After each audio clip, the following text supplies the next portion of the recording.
Welcome back. Now, it's time for us to learn a little bit about orthopedics. There is a world-leading expert in that field who is running a center right here in Ghana, providing that very specialized area of health care. His center is called FOCOS Orthopedics Hospital.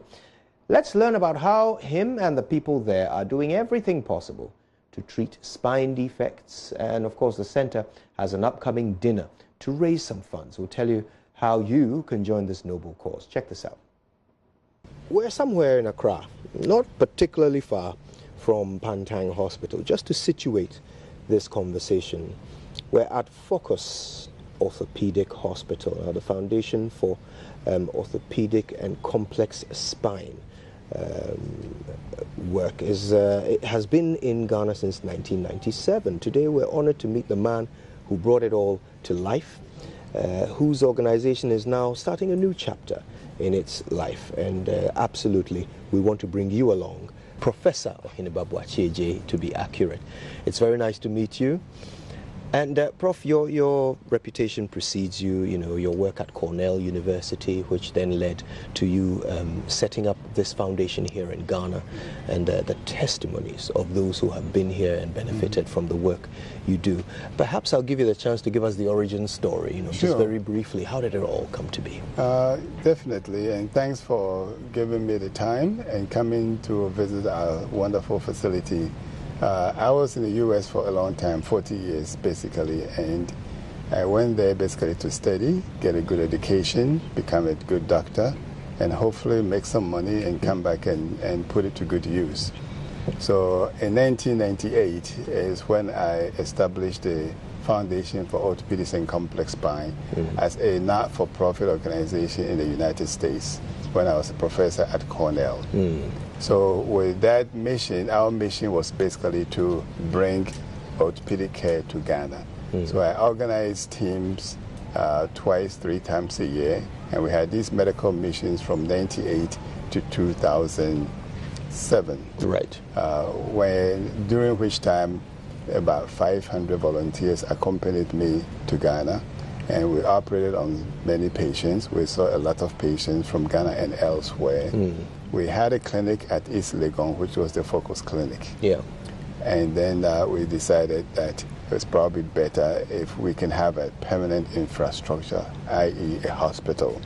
So that led to a huge fundraising campaign where we were able to raise enough funds to be able to build this hospital. But the whole goal is to bring orthopedic care to Ghana. There's a huge need for orthopedic services. Orthopedics is a specialty that deals with the muscle and bones and joints and ligaments and tendons and nerves. It's basically the things that make us move. Yeah. My hands would move, I will walk, I will jog, but 80% of people in the world are going to have back pain sometime in their life. And orthopedics, if you put it all together in terms of disability and death, is the number four leading cause of disability and death. Wow. Yeah. And only about 30% of the world's population have access to radiology services, and you cannot do orthopedics without radiology. You have to take an x-ray. So only 60% actually have no access Amazing. to radiological services. So it's a specialty that also involves a lot of reconstructive work. It is not like other surgical services where you take out an appendix, you take out a thyroid. Here you're building bodies. You put in implants, you put in equipment. So it makes it expensive.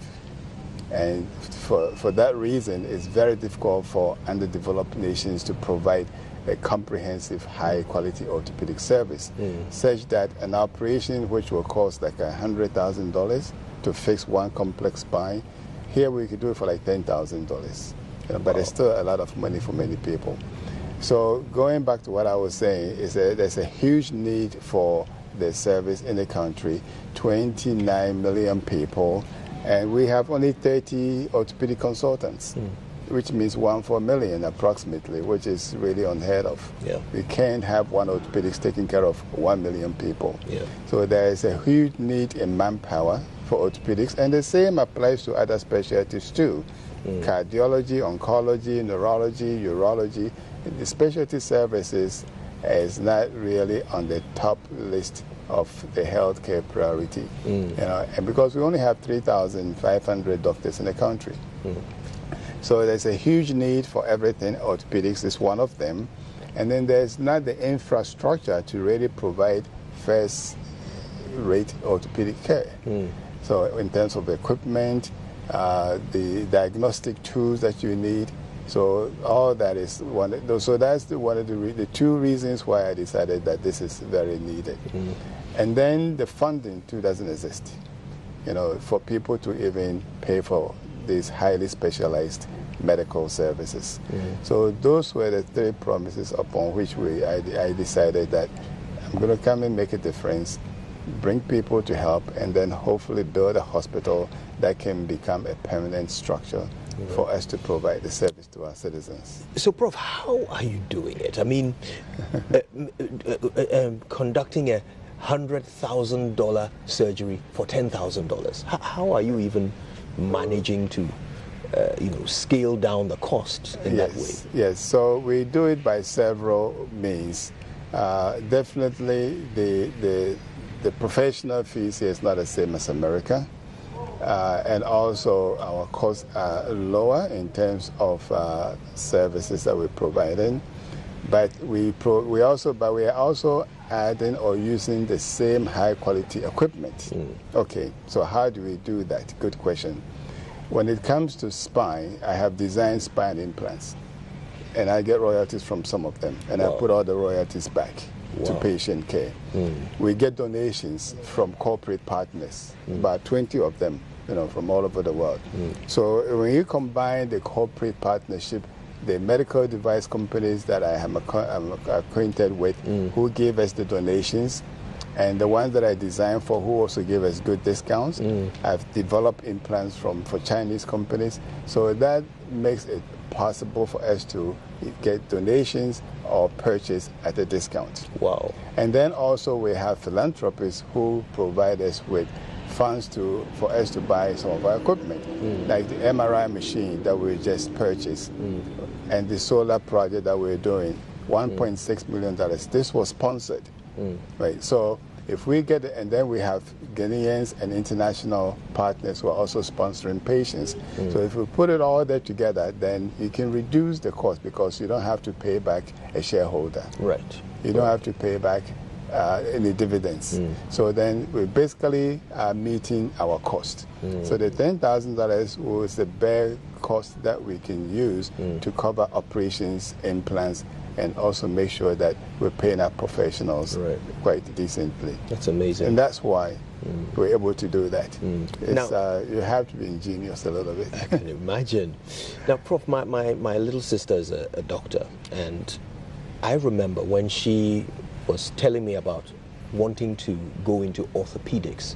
It was my first time hearing about it as an area of specialty. Her reason, of course, was because she was a Chelsea fan and she wanted to become Chelsea's doctor and massage Frank Lampard. But that's another story for another day. Okay. I want to know, who is your typical patient or customer? Is it the sportsmen and women, or who needs orthopedic health care? Yeah, so orthopedics is a discipline that covers all age groups and all sexes. You can take a baby who is born with, say, a congenital spine deformity.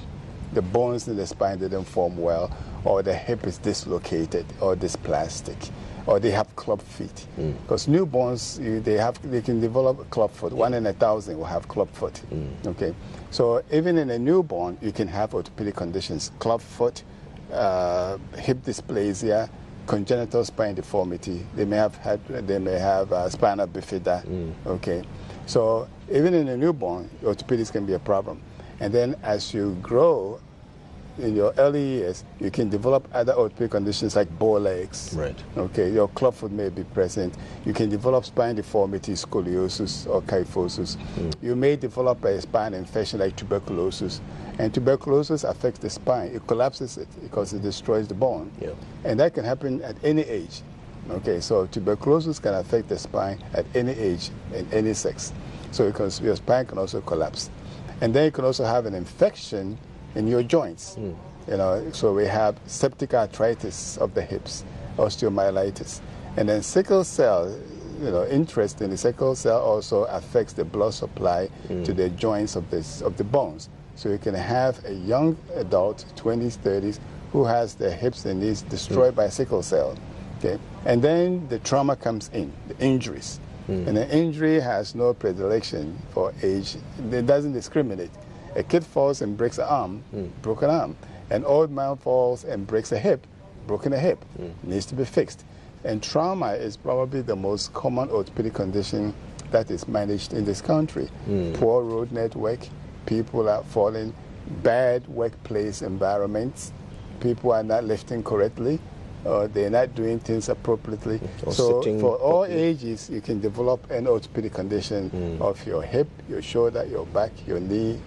And then as you get older, arthritis set in. The joints wear out.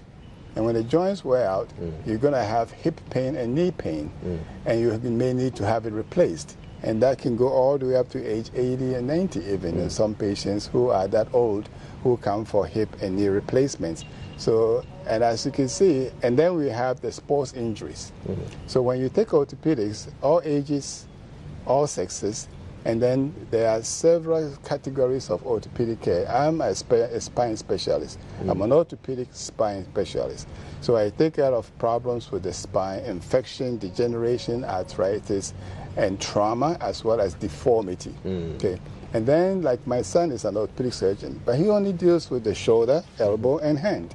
Wow. You know, in all ages. And that's something I cannot do. It's a whole new specialty in orthopedics. Okay.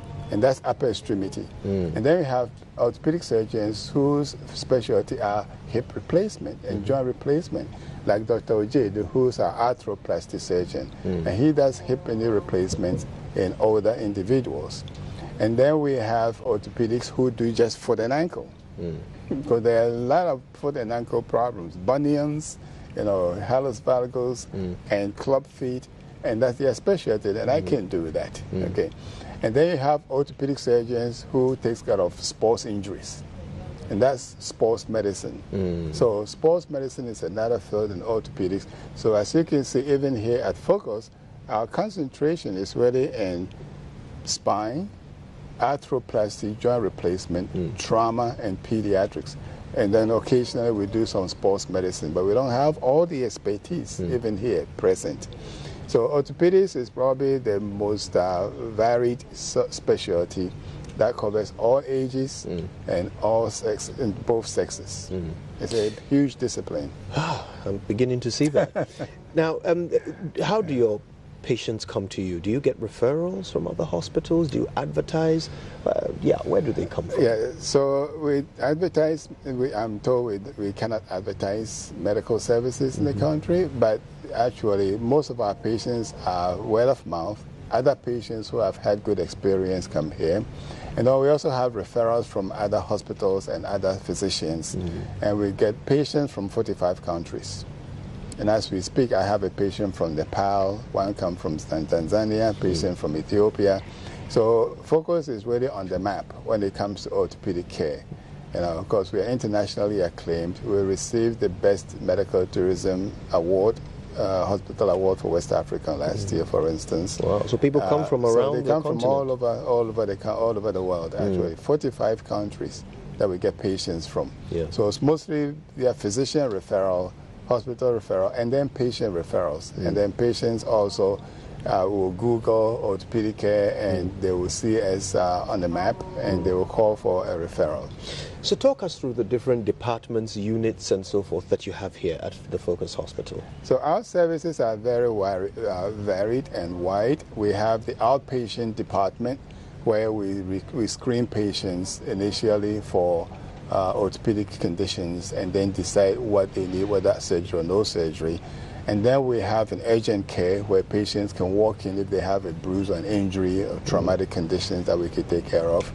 And then we have the operative services, which is basically our surgical suites, where we have 2 state-of-the-art surgery suites, state-of-the-art intensive care unit, all the modern orthopedic equipment, diagnostic equipment. If I blindfold you and put you into our surgery center, you would think that you are somewhere in America or UK. Wow. So we have the surgery services, and then we have the wards where we take care of patients coming from surgery. We have the acute care ward, and then we have the extended stay facility.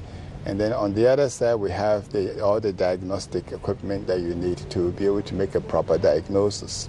So we have the plain x-rays, we have fluoroscopy, we have MRI, we have CT scans, and then we also have pulmonary function studies. So we can study all the orthopedic systems, organ systems that involve orthopedic management. And then we also have a laboratory services, which also offers a full complement of all the labs that we need for patients before and after they go to surgery. Hematology, biochemistry, microbiology, parasitology, and analyzers, blood gases. So we're probably one of very, very few hospitals in the country that has a blood gas analyzer. And we could do all that here. So we are supported by diagnostic laboratory. We have perfect dietary and nutritional services. All our patients are fed. All our staff gets lunch from our kitchen. Wow. We have laundry services, so we do all our laundry here on site. And then we have an incinerator, so we can actually dispose of our own waste without sending it to another facility or getting dumped somewhere else. So we call ourselves a medical village with a full complement of services, but for orthopedic care. But we also have on staff family medicine specialists, because our children and our adults have other problems. When a patient comes in with an orthopedic condition, they may also have hypertension, they may have diabetes, they may have an oncological problem, and we have doctors who take care of them also. We have neurologists who also runs clinics here periodically. And then we also have a rheumatologist who also runs a rheumatology clinic, because rheumatology is part of orthopedics. Right. Rheumatoid arthritis, lupus erythematosus, scleroderma. These are all arthritic conditions that affects the joints and make movement very difficult and painful and sometimes impossible. Wow. Well, I'll pretend I understood all of those medical terms, but I guess what you're trying to say is that everything orthopedics is catered for here at this facility. That's wonderful.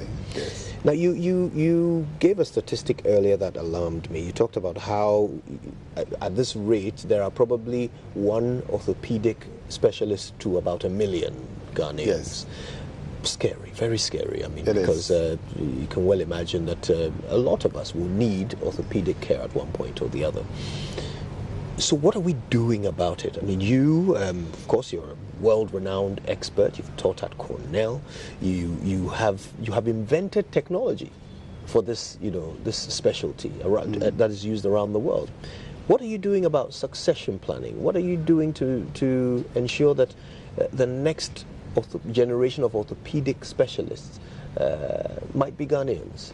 Well, it's a very good question, and that's one of our sustainability agenda, and it's a project that is very dear to my heart, because I'm not going to live forever. Even if I was going to, I would not be capable of doing all the things I'm doing at some point. So when it comes to the manpower development program, as I said earlier, we don't have enough orthopedics. So what we're doing here is to have an environment that we can train future orthopedic surgeons. So since I came back full-time, I have trained 3 other spine surgeons. Most of the surgery is actually done with under my supervision. And in my absence, they can do a lot of the spine surgery. I would say probably 80 to 90% of it. Wow. So that's good. So if I'm out of the picture, spine surgery can be done. And then we have Dr. Ojedu, who is the joint surgeon, who also has 2 other doctors working with him. And they're also getting the training and the experience. What we're trying to do now is, from the Hospital for Special Surgery, where I was a professor, we have a very strong affiliation. And we're trying to get them to help us build a sports medicine center. Now, if we can build a sports medicine center as part of the program, then we can take young surgeons and also train them to become sports medicine surgeons. But as we speak right now, spine surgery can be done, with or without me. And joint arthroplasty, I don't do the arthroplasty. It's another Ghanaian who does that, who's going to train others. So we are doing our part in manpower development and training. We have nurses that also are under our tutelage, who we are training to become orthopedic nurses, guided by excellent director of nursing, and also guided by protocols and policies that are very much what you will see with Joint Commission accreditation hospitals. And then when it comes to the infrastructure, as I said, we have all the resources to deliver orthopedic care. What we're lacking is the funding to be able to take care of everybody who walks through our doors. So now we're okay, but tomorrow we may not be. So what is required really is to build a fund, which I call the endowment fund.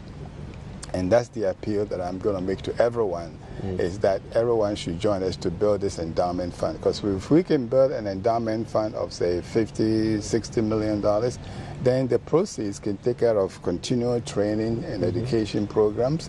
It can take care of patients who cannot afford surgery that we can sponsor, even if it's 100 or 200 every year. And it will also help us maintain the operations and keep our resources and infrastructure up to date. So the third answer will be the endowment fund, which will keep us afloat, whilst we are trying to deliver the first two, which is capacity building and infrastructural maintenance. Wow. It's a great succession planning strategy. But it's going to need some help. We need a public-private partnership. And we've had very good responses from some of the private entities like GMPC, and others who have helped us a great deal in trying to reach this. But going forward, a campaign will have to be mounted really to build an endowment fund to keep the hospital moving and in perpetuity. It's amazing. So let's look to the future. I think this is a great way to wrap up. Tell us about the future of FOCOS. Where is it going? What's the big plan? And how does it affect everybody watching today? So FOCOS, as we know now, is the place to go for orthopedic care in West Africa. And we are well recognized on the continent that patients come from all over Africa to see us. So we want to maintain this brand and this expertise such that when you go to FOCOS, you will know that you will receive the best orthopedic care, and now you're not going to see Professor Boachi. It's just like if you go to the Mayo Clinic, you know you're going to see the best doctors. And that's what we want FOCOS to be. And I believe that it will get there. So first, for us to maintain the brand, to keep it and improve upon it, and also to expand to cover other orthopedic subspecialties, as I said earlier, sports medicine, foot and ankle, hand, upper extremity, orthopedic oncology. These are areas that we need to also expand on. And then build a fund that will keep us going. I guess that's where the dinner on Saturday comes in.